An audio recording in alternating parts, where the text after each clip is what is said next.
Satu hari satu video. Hari ni aku nak share dengan apa satu tempat yang best untuk makan mi udang. Tempat yang mungkin orang luar tak pernah pergi, iaitu Pulau Aman.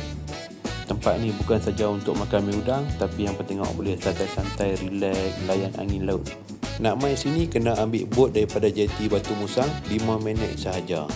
Apa tengok mi udang dia berbaloi, yang ni makan memang duk teringat saja. So kalau hampa ada peluang, ada chance main Penang, hampa kena try mi udang Pulau Aman.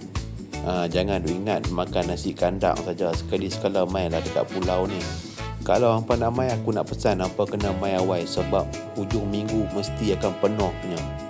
Macam-macam aktiviti dekat sini hampa boleh buat. Contohnya macam naik skuter, jalan-jalan, lepak, OOTD. Sesuai untuk bawa anak-anak kecil, cuma kena sediakan payung ataupun topi lah, sebab tempat dia panas sikit. Bagi kaki pancing, dekat sini mereka ada buat sewa bot untuk pergi mancing. Kena rajin-rajin lah cari info dekat Google. Yang pasti hampa main sini memang terlayan habisnya. Cukup spend masa 1 hingga 2 jam saja dekat sini, dah boleh pusing satu pulau. Nak info lebih lanjut, hampa Google Pulau Aman. Mainlah sini sekali-sekala.